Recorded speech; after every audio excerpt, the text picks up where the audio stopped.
الحركة دي حلوة قوي عشان تفك كل العضلات في ظهرك.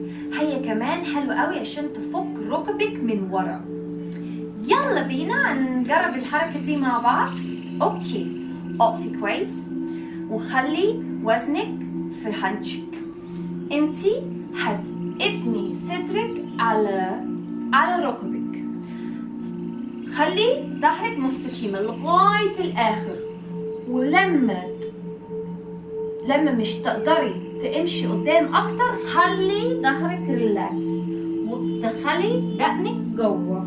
حطي ايدك على الارض وخلي وزنك بتاعت راسك تشد عضلات ظهرك كله.